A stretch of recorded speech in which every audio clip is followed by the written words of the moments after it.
Hello everyone. Thank you all for watching the video and leaving meaningful comments. Wishing everyone good health and happiness.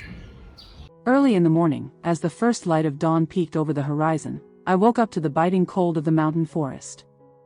The sound of birds chirping echoed from afar, blending with the rustle of wind through dew-soaked leaves. I sat up, my hands trembling slightly from the chill, and reached for the sharp knife I had honed the night before. The blade gleamed under the faint morning light, catching a sliver of the rising sun. I laced up my worn-out shoes and stepped out of the rocky nook where I had been sheltering, determined to build a new place to stay. The sky was still shrouded in a misty white haze as I followed a narrow trail up to the bamboo grove. Tall bamboo stalks, straight and sturdy, came into view, their vibrant green standing out like a living painting. I paused, taking a deep breath, the scent of damp earth and fresh bamboo filling my lungs. Gripping the knife, I picked out the largest bamboo stalk, its trunk solid and glossy. I raised the blade, aimed carefully, and struck hard. The sharp swish cut through the quiet air. The bamboo swayed slightly, its leaves rustling as they fell, and I hacked at it with a few more decisive swings. Each strike produced a steady rhythm, resonating through the stillness of the forest. Finally, the stalk toppled, collapsing onto the ground covered in wild grass. Sweat began to bead on my forehead, soaking through the back of my shirt. I wiped it hastily with my torn sleeve and moved on to select a few more stalks. The work was far from easy, every swing of the knife strained my muscles, my breathing growing heavier.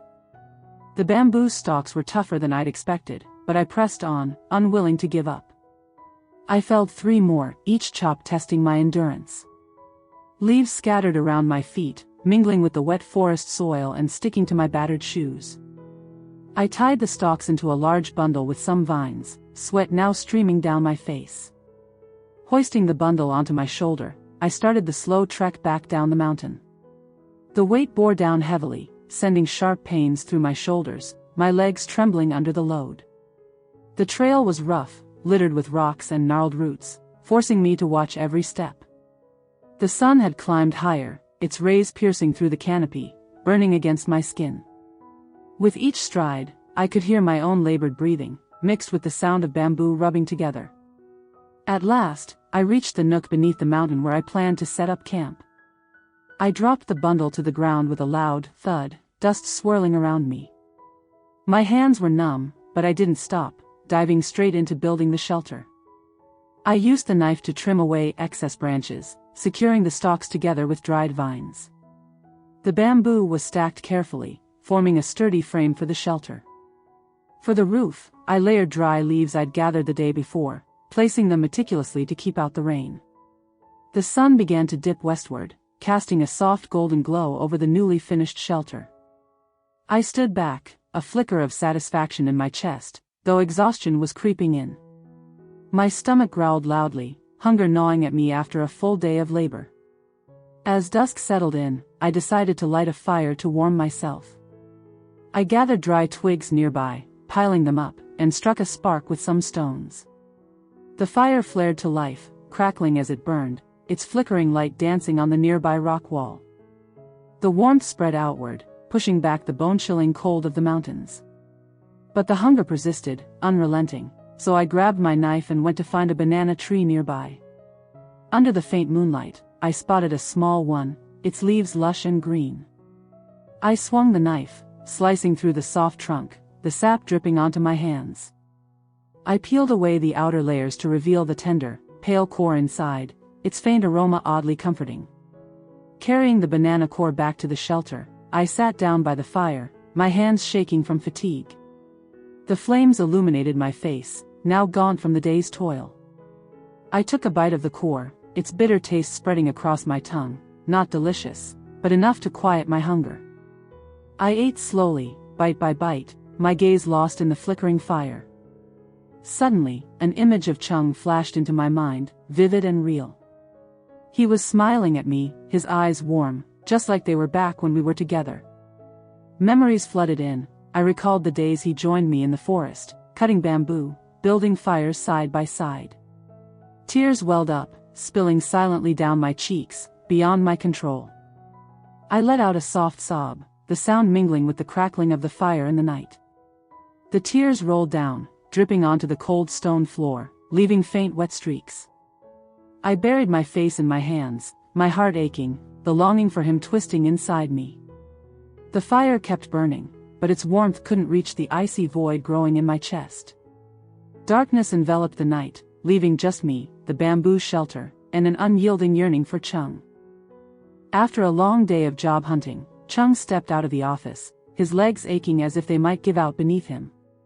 The late afternoon sun cast a golden hue over the dusty road, but his heart sank heavy with the weight of disappointment. No good news had come his way. He decided to look for me, wandering through familiar alleys, calling my name into the silent voids around him.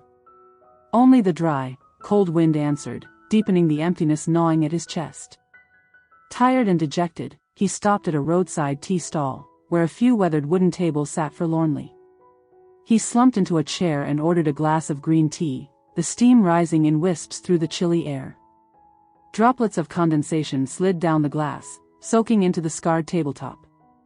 He took a sip, the bitter taste spreading across his tongue, but it did little to ease the longing for me swelling in his heart. He stared into the distance, his eyes clouded with sorrow, recalling the days we spent together, laughing carefree. The memories played like a slow-motion film, vivid and piercingly painful. A few steps away, at the next table, two strange men sat quietly, their sharp, cold eyes fixed on him. One, his face marked with a jagged scar, sipped cheap liquor, his fingers tapping a steady rhythm on the table. The other, tall and gaunt, kept glancing at Chung, his lips pressed tight as if plotting something. They exchanged subtle looks, their eyes glinting with a dangerous, unreadable intent. Oblivious, Chung remained lost in thoughts of me, his fingers absent-mindedly turning the tea glass. As darkness fell, he stood up and began walking down the quiet road toward home, his shadow stretching long under the dim streetlights. The sound of his shoes echoed rhythmically on the dirt path, mingling with the chirping of crickets in the night. Suddenly, rapid footsteps erupted behind him, urgent and close. The two men lunged forward like phantoms. One grabbed him from behind, his iron grip clamping around Chung's neck. The other moved swiftly, rifling through Chung's pockets, snatching his thin wallet and battered phone. Chung thrashed, desperate to break free, but their strength overwhelmed him completely. A hard punch slammed into his stomach, doubling him over, his breath coming in ragged gasps.